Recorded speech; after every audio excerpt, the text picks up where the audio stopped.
Hello, everyone, and welcome to another episode of the Oriire podcast, the podcast that tells African stories. I'm Halima.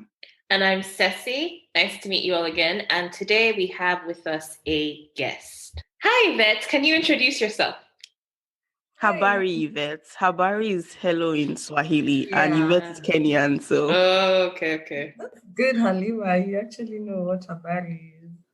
So, my name is Yvette Onyango. I'm from Kenya, and I'm so happy to be here today for this podcast. We're so happy to have you. We're going to be talking about Kenyan food and its relationship with the African diaspora. So it's handy that you're Kenyan. Okay, so this is kind of odd since we're talking about Kenyan food today. But Yvette, I wonder, have you ever had jollof, Nigerian jollof or West African jollof? Yep, definitely. I mean, I'm in Ohio University, and it's a very diverse university. And there's so many Ghanaians and Nigerians, and I've had a lot of jollofs. I don't even know how to differentiate them, honestly. I'm not going to ask you which is best because that would just trigger a war. Although I want to ask you, but I already know the answer. But I hear that pilau, as a Kenyan food, is very similar to jollof. Do you agree? Do you think it is? Yeah, in terms of spices and in terms of, the richness of, it's just a way that jollof tastes that is kind of similar to pilau. The only difference is West African food has too much pepper. It's just a lot. And I saw some recipes of that pilau. I watched like 4 of them because I do the most. But I think so. I think we eat a lot of pepper because the only difference is the pepper. That's it. And I'm like, this is jollof rice without pepper. But I don't know. Do you guys put what's it called? Like black pepper, the peppercorns? the original, not the crushed ones, the black pepper ones. No, we don't really use that in our cooking a lot, I don't think. Yeah. I do hear though, ironically, is that you're saying like West African food is too spicy, but a lot of West Africans say East African food is not flavorful enough. There's a bit of a debate about that. For you guys, flavor means spices, like pepper. That's true. For us, we put spices. Like I use spices a lot. Like I also like when people come in from Kenya, I send them spices and all. But it's not pepper. And for our pilau, we use like not crushed black pepper. We use the original black pepper, So you'll find that the pilau has some other things that people tend to dig up, but that's the flavor in it. I mean, as a Yoruba person, I cannot deny that I don't feel like if I eat food and there's no pepper in it, I feel like I haven't eaten. So I kind of do agree with you that we love pepper a lot in Nigeria. What's your perspective? Halima, are you a pepper person? Are you a pepper lover? Yeah, I think it depends on my mood. Sometimes I like extremely spicy food. Sometimes I'm like, I'm not eating this much pepper. But surprisingly, so back home, we have people who love pepper and like a lot. So at home we say pepper. So it's just different the way you say pepper. Oh no, I like your way. Say pepper. So many people so if people love pepper, because I know like my back home, my dad loves pepper like a lot. So we put it, separately from the food. We don't mix it for the overall population. So could you briefly describe to us how like pilau is made? Yeah, sure. So pilau is kind of tricky. It's not tricky, but it depends with who is making it. So there's so many ways. So there's this quote that's called pilau njeri. Pilau njeri definitely just pilau with a little bit of spices. So the pilau itself, the way it's made, you start with meat. Most people use beef meat, like beef instead of chicken. But there's chicken pilau. But if you say pilau, it's just beef. So you boil up the beef after you've cut it, of course. Then you let it be fried up until it's hard. I feel like talking in Swahili because that's how we explain it. But it's when you boil the meat to the point that the water disappears, and you deep frying. It's like you're deep frying it, but you're not really deep frying it. It's just a lot of oil. Then you start putting in the onions, you start putting on the garlic, you start putting on the ginger. Then you can put the masala. So pepper, we call it masala. So you start now putting all the pepper around, like black pepper, this cardamom. You can put a lot of it. So all those things is what kind of you mix them up together. Then it's gonna be like a black mixture. You'll see that there's just a lot of things going on inside there. So you put the amount of it's just like boiling rice now. So you put like the amount of water that you need. Then you put the rice. You can add coconut milk if you want, because it's pilau with coconut rice and all that.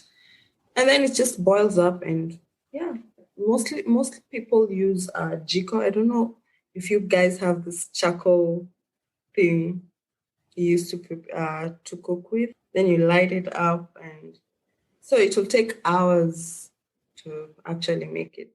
It kind of sounds like firewood jollof, especially with the mention of charcoal there.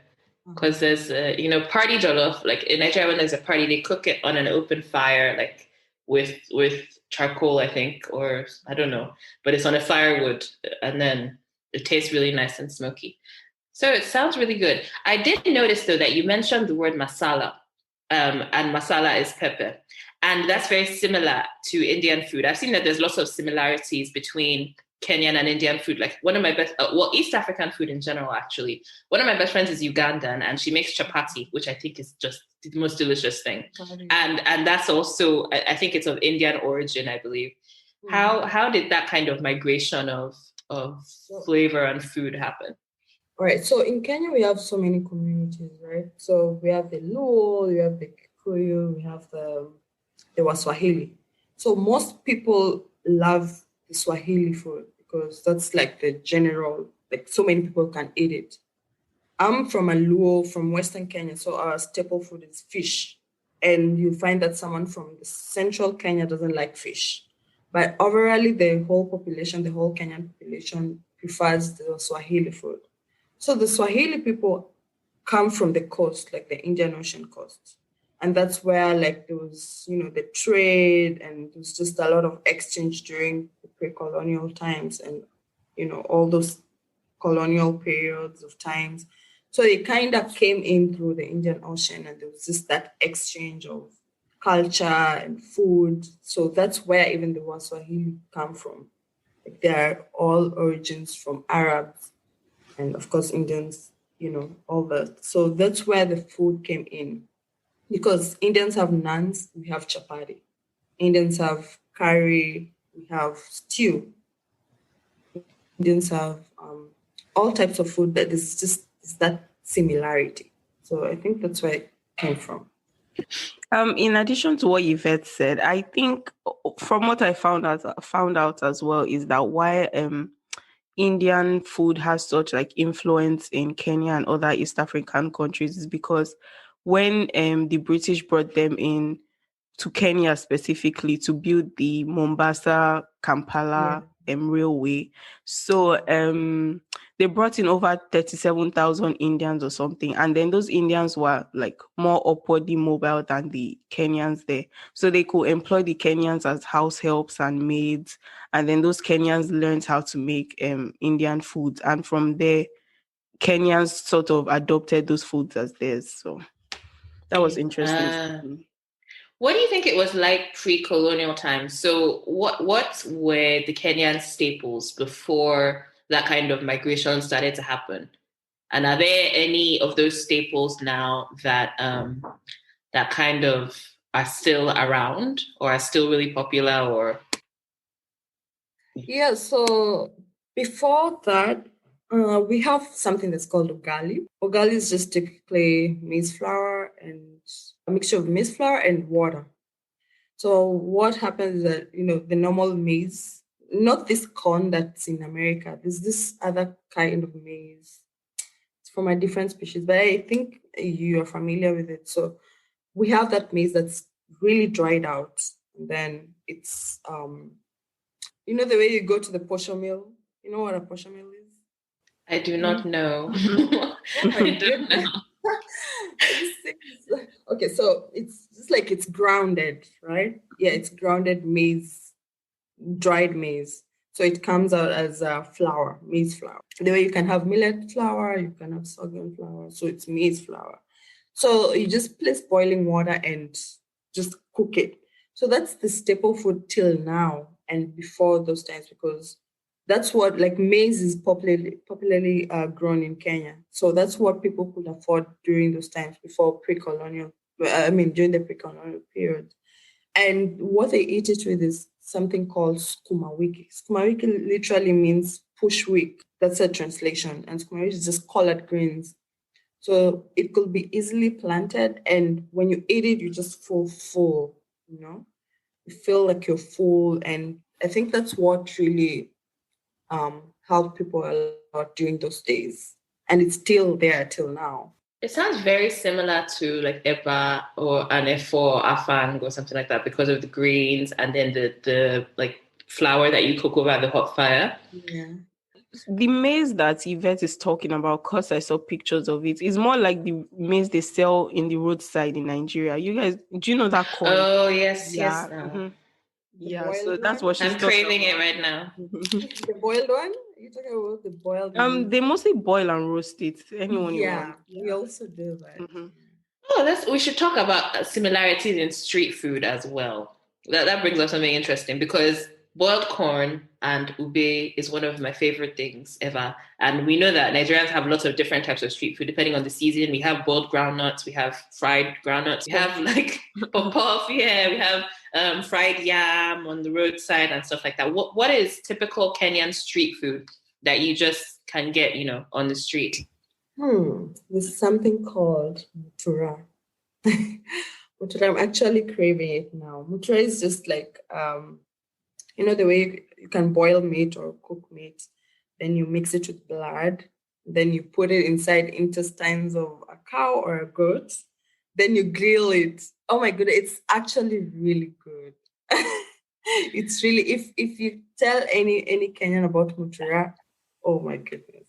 Wait. You boil the meat and then you mix it with blood and then you put it in the intestine of a goat. Yeah, wow. That's already cleaned, definitely. I mean, it sounds kind of like British blood pudding, But I don't think we have anything quite similar to that in Nigeria. Sounds very interesting. It's really popular, really popular. It's really nice. But there are other roadside foods, like we have Mindy Chama, that's just like corn, the way you sell corn on the roadside. So as we can sell it boiled or mostly it's roasted. What would you say are your staple foods? Like I know in Nigeria, staple food is probably rice. Like you eat rice every day, rice or yam, or I wouldn't even say potatoes because it's to be honest, it's rice or yam for me that I can think of are those things that everyone will have in their house as like a staple carb, let's say. And then staple meat, maybe beef. Some people could argue for chicken, but I think Nigerians prefer beef generally because that's what goes in our soups. Like you can't make egusi with chicken. Nigerians prefer protein. If there's no protein, that's where then the food is not real. It's not valid. What would you say is your staple carb? Let's say your staple carb plants that you guys eat the most. Ugali.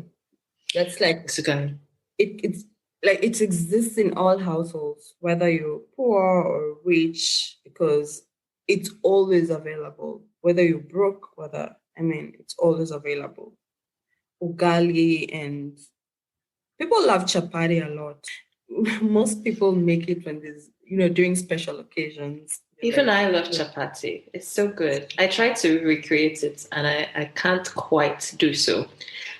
And I think one of the reasons for that is because of I know that the way that I've seen some recipes, I think like Ugandan recipes or something, and they use ghee rather than oil. And ghee is not something so easy to find, abroad or in other parts of the diaspora. So what kind of replacements do you use? Because I know there are some ingredients that you can't really find. Like, for example, when I try to make efo, I can't find ugu or or tete or whatever. So I use spinach or kale, if I'm in a pinch.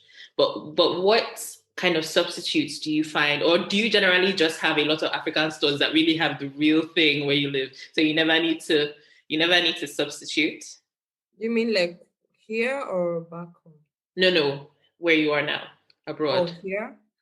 So it's surprising how you can access African food. Like there's an African market here, but then again, it's not every day you get to eat African food. But for ugali, for me, I have this maize flour around, and it's the difference between the skuma wiki from home and the collard greens here. They're very different. I don't know. It's just different. Even in the taste is kind of similar, but the timing it takes to prepare it and all. So you just kind of just go with it. And then also there's one dish I haven't told you about. It's called githeri. So githeri is a mixture of maize. And if I say maize, I don't mean the corn here. I mean the maize that we've been talking about. So coming here looking for maize, because I can't choose corn. Corn is too soft. So I have to substitute for some other corn that I don't know if they're genetically or generic made or what. They're huge maize. Like, I don't know. This time I just bought it and I said to make it there with it. It was tasting fine, but if you look at the food, you're like, oh my goodness, what is this? It's been going in my head. Is samosa a street food in Kenya? Oh, samosa is everywhere. It's a street food. Samosa is, you can prepare samosas at home when guests are coming. This is just another delicacy that people love. It's just samosa is something called mandazi. I don't know you guys if you know mandazi. Mandazi is I saw a picture of it. Of course you did. It's like an African donut. Let me just say that. Because I was trying to even think like, how am I going to describe this? Sounds like puff puff. Is it like puff puff? They have one that's like puff puff. I can't remember the name, and I didn't like specify it in my notes. So I'm like, let me not say rubbish. But there's one. Yvette, what's the name that you guys use yogurt to make? That's the only difference. Is the street food? It's fried. It's round. The mandazi? Is it mandazi? Let's Google mandazi now and look at it. What does mandazi look like? Or are you talking about bhajia? There's also something called bhajia. Bhajia. I know it's a street food, but it's very similar to Nigerian puff puff. What is puff puff? Is it like? It's like a fried dough ball. So it's a ball of dough that's fried and then it's soft. Yeah, mandazi is actually made similarly. Just fried. Yeah, I'm looking at pictures now. It does look very similar. It's just the shape maybe that's a bit different. I think it's very funny that you can easily tell where someone is from in Africa by like the kind of food they eat. If somebody mentions jollof or they're like a heavy rice eater, you're probably like, oh, you're probably West African, And if someone is like, chapati or samosa, yeah, you probably think, oh yeah, you're probably East African. And then if somebody is injera, then you think Ethiopian or. Funny enough, when I look around like African restaurants in the US, not even just in the US, in other countries, it's either like they're Nigerian or they're Ethiopian. Genuinely, it's like I don't really see much other options. Or there's like Pan-African or African fusion, but not really quite what you're looking for. Do you find that there are a lot of Kenyan restaurants around you, or like you just have to settle for? I think West African in quotes. Yeah. But I know there's one in Washington. That's where I can say that's a legit Swahili restaurant where they sell tilapia, like fish, they sell skuma wiki, they sell, all this, the Kenyan staple. But the ones I know, most of it's a fusion, the way you say it, it's a fusion between Indian and Kenyan, because so many, like I told you, so many Kenyan foods, not the community foods, they're taken as they have similarities with very many Indian foods. So it's a fusion between the two. Oh, and I wanted to say, funny enough, when you come to Kenyan households and you eat rice on Monday, Tuesday, Wednesday, they'll be like, you know what? We're tired with rice. Please don't kill us.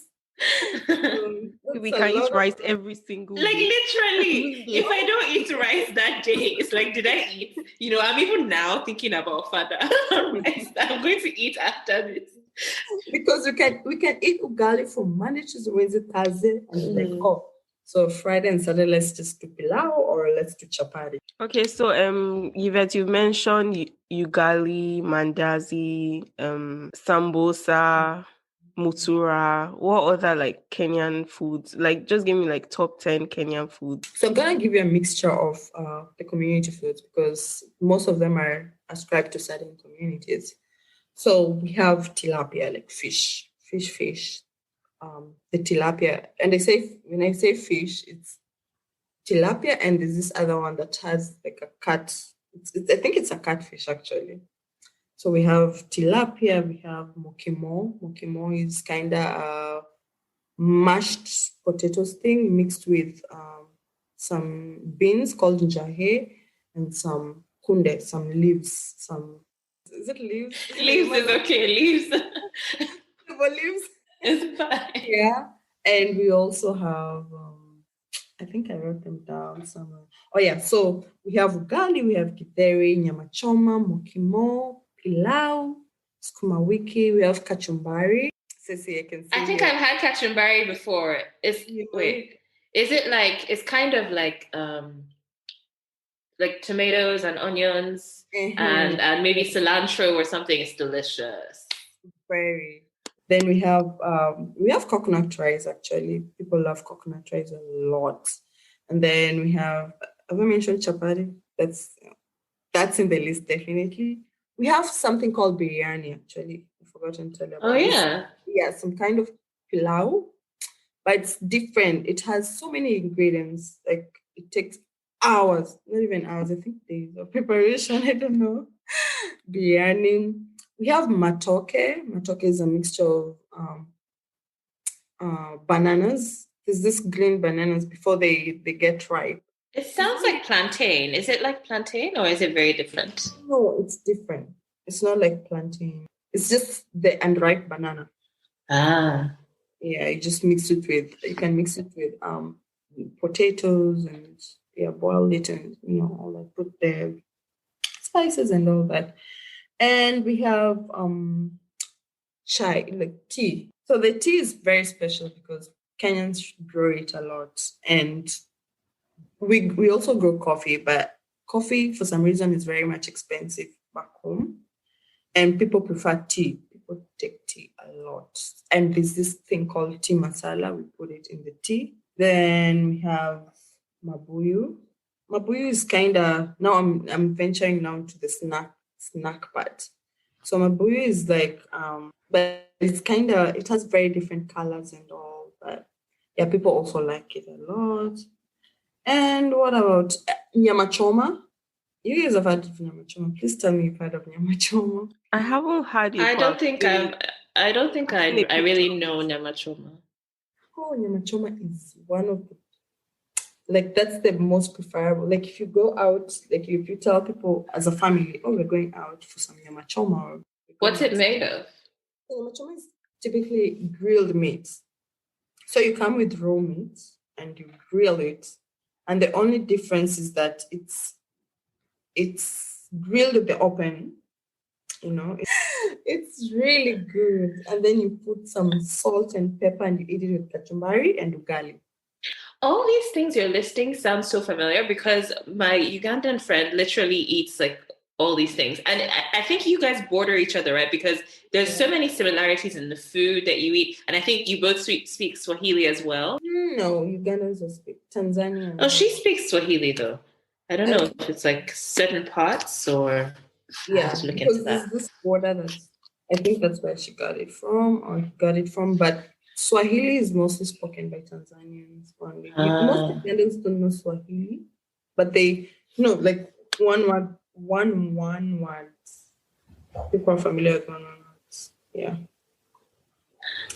The what's it called? The kachumbari. I wanted to add that some articles and some places say it's similar to Mexican salsa. I haven't had kachumbari, so I can't compare, but from the ingredients, it looks very similar. Yes, it is. I've noticed that. It But would be great in a taco. yeah, Yeah. the main difference is that for kachumbari, it's like you can see the onions there. It's where you cut onions and then you just like, oh my goodness, I'm literally eating raw onions. And we don't put tomato paste, the tomato paste. We put like tomatoes, cut tomatoes, and some lemon and salt. That's it. If you want pepper, you can put pepper, but the pepper comes in form of, I don't know, those peppers that you only cut them, you don't ground them. Cut and then you just put it inside there.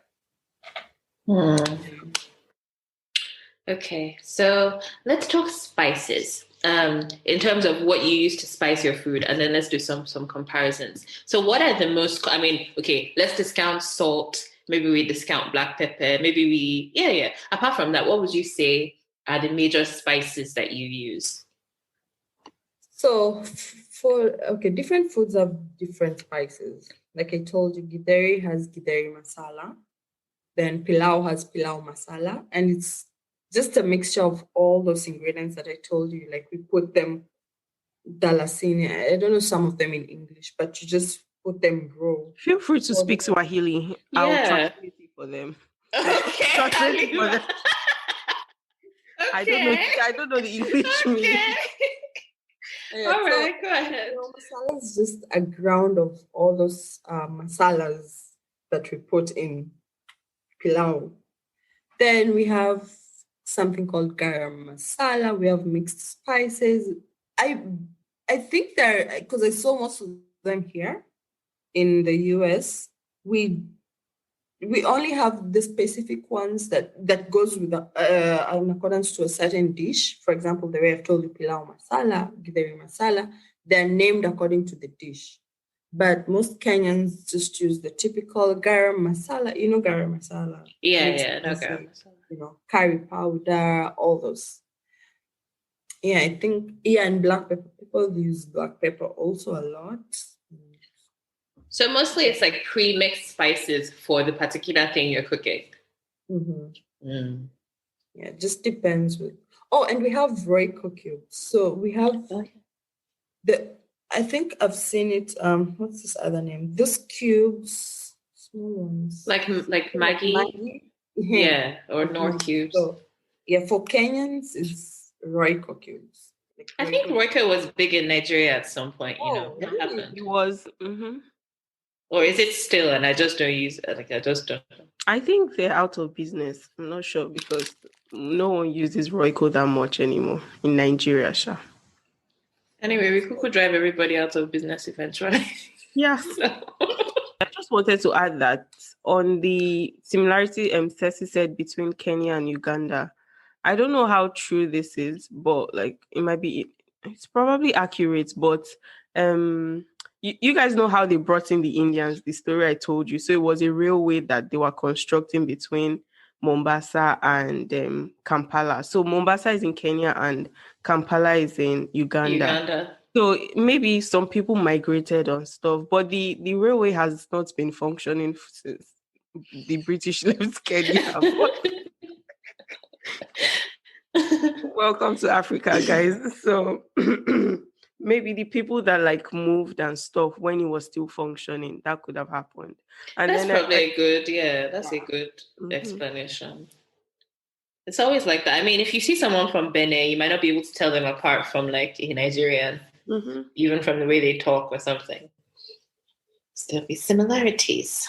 Yeah, but I think the difference, because we have different accents, very different accents.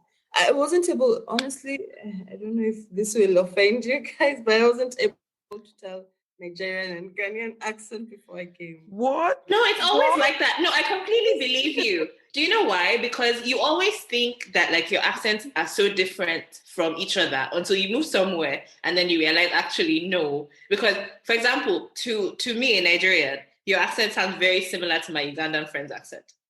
Oh, really? Yeah, it does.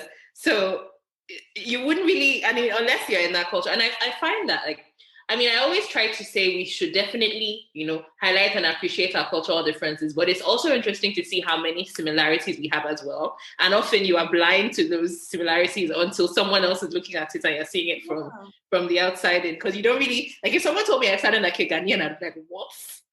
Are you joking? But I see it. I guess I'm always like, what? I get it.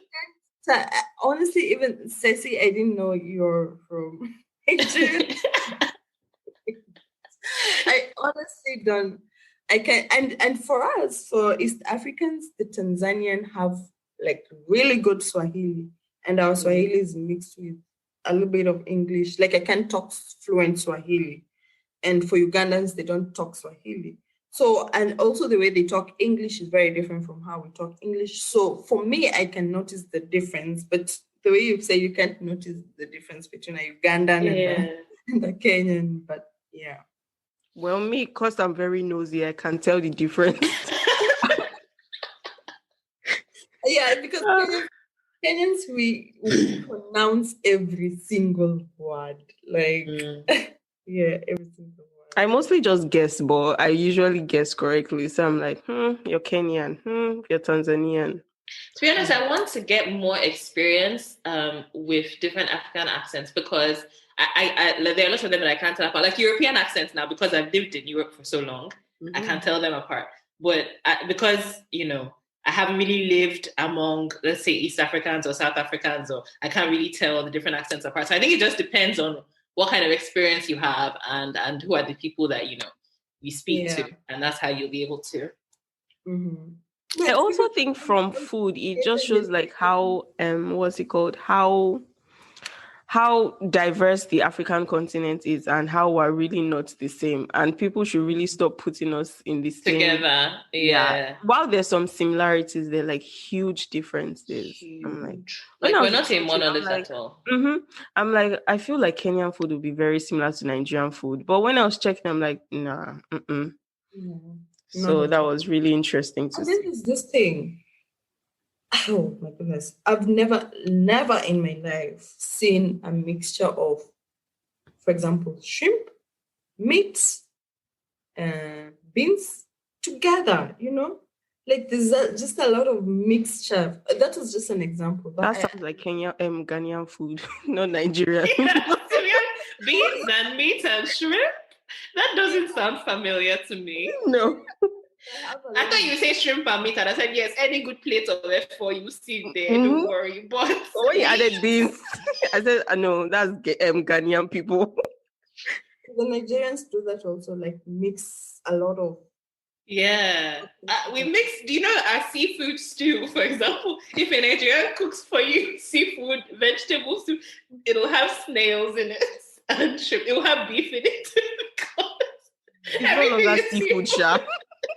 Everything is seafood, Put periwinkle, put shrimp, put fish, put beef. If it doesn't have beef, is it complete? No.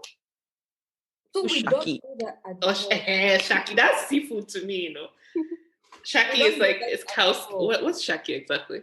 Isn't it cow skin? Cow tripe or something. It's tripe. That's what it is. Wow, we don't do that at all. We don't. If you're eating meat, eat your meat. Go eat your chicken. They will be served differently. So when I came here and I saw that, I'm like, oh my God, this is just a ticket to the bathroom. I can actually imagine how that seems because honestly, people like I know now, they'll be like, how can you eat this? Like, or how because I can't eat food that doesn't have meat in it because I've just been socialized to feel like, and there's also something about Nigerian culture where we're supposed to save your meat till last. So don't eat, so the meat is something you look forward to at the end of the meal. So if there's nothing to look forward to and you're eating a meal without meat, it's just like, what was that? Like, that was just an appetizer. And that's how people get fat, Kenyans, we don't eat meat every day. We feel like that's too much for us. So I genuinely do not understand you. It feels like you just spoke another language. Yeah, we don't eat meat. So, like every day. We eat like maybe twice, thrice, 4 times a week. Then we mix it up with eggs or, just vegetables for the whole day, and that's it.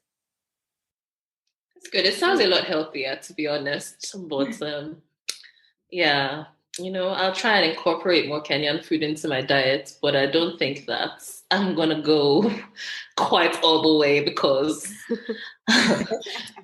Pilau is jollof without pepper. That's why you want. I feel like I'll make the pilau, but I'll put pepper because that's jollof rice then. Oh my goodness! The spice is just This time we went and we were my friends from the Middle East. They also don't eat a lot of pepper. So we went to this potluck and there was this jollof, and we were so happy we were eating jollof. We were just crying and having runny nose. This was fun though. Yeah. Mm-hmm. Asante sana, Yvette. That's thank you very much in Swahili. Honestly, you guys should come to me for Swahili lessons at this point. This was so fun. Yeah, we really enjoyed having you, and this was a very interesting conversation to have. And I hope that the listeners have learned a bit more about Kenyan food. Any takeaway or you have a message for the listeners, Yvette? Yeah. You want to spread the ministry of Mandazi or something? I don't know. Just go try out and make just one Kenyan dish and enjoy it and just be happy. It will make you feel like you're practicing intercultural, relations. So that's a challenge for all of us. Okay. Thank you, everyone, for listening. Remember to follow us on Instagram, Twitter, and Facebook. Our usernames are Oriire_Africa. That's ORIIRE_Africa. And on Facebook, we are Oriire.Africa. We'll also be having more conversations about this on our website, Oriire.com. So you can go there to take a look. You can also follow Yvette on Instagram at YVEClaris. That's YVECLARRIS. And I'm sure Halima wants to say a special goodbye. I've done something before we wrap up. Sure. Oh, yes. Yeah, this is really, when Halima asked me to join to this, I was like, wow, this is really interesting. I've never in a million ways have an opportunity to just talk about Kenyan food and all that. And I'm really happy. It's really challenging. It's really touching. I'm like, wow, this is a really, really good opportunity, and for also you guys to, make us feel at home, So I really do appreciate you for this opportunity, and I hope that I may see more and more of this. We're so happy you've enjoyed being here. Thank you. Yeah. I think Ceci had the brilliant idea to tell African stories, and that's really needed. We need to tell our stories. So thanks for coming again, and Twananetena, you guys. That's goodbye Swahili. You guys be say properly. You're getting better and better. Hey, maybe I will start taking lessons. Yes. Okay, bye everyone. Thanks for listening. Bye guys.